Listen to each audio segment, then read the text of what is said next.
Pas de panique, la chronique dédiée au secourisme sur RCM. Bonjour Lorraine. Bonjour Anthony. Nouvelle, pardon, je te coupe la parole, pardon. Nouvelle chronique aujourd'hui, on va parler de quoi? De malaise. Ah, souvent, il met mal à l'aise. Ça n'a rien à voir, pardon. Souvent il y a des malaises ici. Et oui, ça fait partie de la sémantique, parce que la définition du malaise, c'est se sentir mal. Ouais. Donc, en effet, ça Vincent, s'est décliné dans toutes sortes de... Je peux témoigner. C'est quand il parle anglais qui me met mal à l'aise. Donc là, effectivement, comment réagir face à un malaise, ça peut impressionner. Il y a des clés, des choses à savoir. Oui, surtout qu'un malaise, c'est vraiment un terme très générique pour définir toutes sortes de situations où justement une personne se sent mal. Ça peut aller du simple étourdissement quand on se lève et puis après tout va mieux, à un effondrement brutal, totalement inattendu, avec plus aucune réaction de la personne. Donc c'est très varié et donc c'est l'enjeu, ça va être d'évaluer justement la gravité et de savoir si on est dans une situation de malaise grave ou de malaise un peu banal, où on se lève, on a la tête qui tourne et tout va bien. Donc, que fait-on en premier face à une personne qui présente un problème, dont un malaise? Est-ce que vous avez bien suivi la chronique ou pas, monsieur Vincent? Mon regard se tourne vers vous parce que moi je sais. Déjà, on atteste de la chose. Tiens, je pense que je vais vous piéger, mais allez-y. On regarde s'il respire. Ah bah c'est trop tard, t'es dans le secours, t'es dans le VES là. Bon. C'est les... On le met en sécurité déjà? Alors le P, oui, et juste avant... pour protéger. Alors oui, c'est le P de protéger, mais avant d'identifier, en fait, pour avoir identifié... On lui met un coup de pied pour savoir s'il bouge. Les dangers, ça c'est le deuxième R, est-ce qu'il réagit? Chacun sa méthode. Ouais, elle a fait ses preuves. Hein. Moi, de toute façon, personne ne tombe devant moi, quoi. Des gens... je pourrais le faire en fait. Tu veux donner un coup de pied? Non, mais je vais tomber là. Tu dis, ça t'arrive. Va y avoir un grand moment de silence, je crois. Alors nous, il y a le F de on filme. Alors en fait, c'est cette phase qui est toujours très difficile à intégrer, c'est on analyse, c'est-à-dire on fait pas forcément un geste, mais on prend du recul un petit peu et on se dit il vient de s'effondrer, c'est pas normal. Y a-t-il des dangers? Est-ce que je peux l'approcher sans me prendre un coup de jus ou est-ce qu'il y a vraiment un danger persistant pour moi? Si oui, j'essaye de l'écarter, sinon alors on y va et on a fait se protéger et là on va alerter le PAS, donc alerter. Est-ce qu'on alerte tout de suite les secours sur un malaise? Pas nécessairement, je ne pense pas. En fait, c'est plus une chronique, c'est une interrogation. Ça m'amuse bien. Je sais pas. C'est la rentrée scolaire. Je sais pas. En plus, j'ai loupé tous mes examens parce que ça me stressait. Alors, bon, aussi peut-être parce que j'avais pas révisé, mais. Ouais. Alors, on a analysé, on a protégé. Le A, c'est alerter. Allez, je vous aide. Je me lève, je tourne un petit peu et je dis oh là là, je me sens mal, donc je fais un petit malaise, mais je ne m'effondre pas. Est-ce qu'en fait, le A de alerter, c'est surtout on va demander de l'aide pour pas rester seul. Parce qu'en effet, si je me dégrade, on sera toujours plus efficace à plusieurs. Donc le A dans cette situation-là, c'est de ne pas rester seul, de demander de l'aide.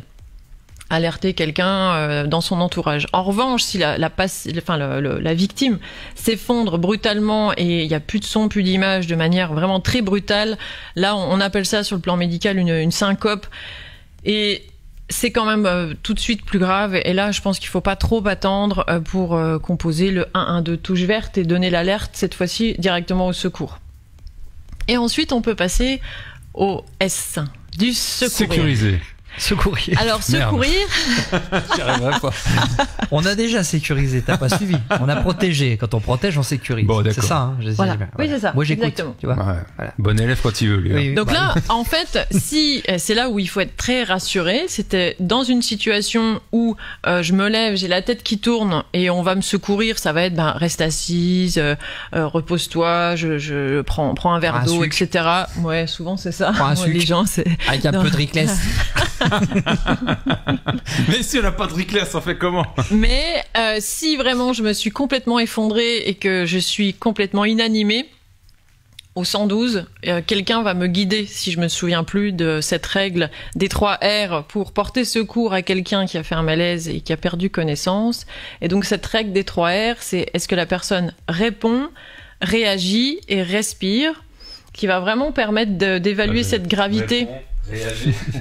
Ça permet vraiment d'évaluer la gravité de la situation et de savoir dans quelle dimension d'urgence on va être entre quelqu'un qui va faire comme ça et qui est juste en train de reprendre ses esprits, alors par rapport à quelqu'un qui ne répond pas, réagit pas et peut-être ne respire pas. Le mode d'entrée, quelqu'un qui ne respire plus, c'est quelqu'un qui a fait un arrêt cardiaque. Le mode d'entrée pour nous qui sommes témoins, c'est un malaise. Donc en fait, le malaise vraiment peut aller de 3 fois rien à quelque chose de très grave. Donc évaluer la gravité, c'est important. Et donc le premier R, est-ce qu'il répond? Donc on lui parle. Évidemment, s'il répond, c'est qu'il ventile, parce que c'est ça qu'on cherche in fine, c'est de savoir si la personne est vivante en gros. Donc si elle respire, donc si elle me parle, théoriquement... Ça va. C'est que ça ventile. Sur ça va. Voilà. Donc ensuite, par contre, si elle me répond pas, on va la secouer pour voir si elle réagit, si elle est vraiment très loin ou si à la stimulation, on arrive à la stimuler. Donc là, en effet, chacun sa technique. L'idée, c'est quand même pas de blesser la personne, mais tu peux mettre un petit coup. Ça énerve des fois. Tu peux réagir, oui. Voilà, oui, il y a plein de sortes. Alors avec les enfants, on fait aussi dans l'histoire de Pas de panique, Thérèse a fait un malaise. On verse un petit peu d'eau en fait pour la stimuler. Il faut chercher quelque chose qui stimule la personne et qui peut permettre d'obtenir un réveil. Et si on est face à une victime qui ne répond pas, réagit pas, là, ce qui est vital, c'est donc de respirer. On va aller chercher si elle ventile. Comment on fait? On met le doigt sous le nez? Ouais. Nez et ventre. En fait, les opérateurs l'appellent aussi le top ventre. C'est-à-dire qu'on va guider la personne en disant dites-moi à chaque fois que le ventre se soulève. Mettez votre main sur son ventre. Dites-moi top à chaque fois que le ventre se soulève. Donc si on a un top toutes les 12 secondes, ça marche pas, c'est pas correct. Et en revanche, l'opérateur va le faire entre 7 et 10 secondes et il faut qu'il y ait plusieurs tops de soulèvement du ventre pour être sûr qu'il y ait une ventilation qui soit efficace. Et là, est-ce que vous vous souvenez, j'en suis sûre, vous vous souvenez, que fait-on comme geste de secours? Là, on en est seulement là en fait. On a analysé, protégé, alerté et évalué la gravité en portant secours sur ces règles des 3 R. Et si la personne respire, que fait-on comme geste, là, pour le coup? Comme mouvement, comme position? On met en PLS? En PLS? Oui. Ah, bien sûr. Et voilà.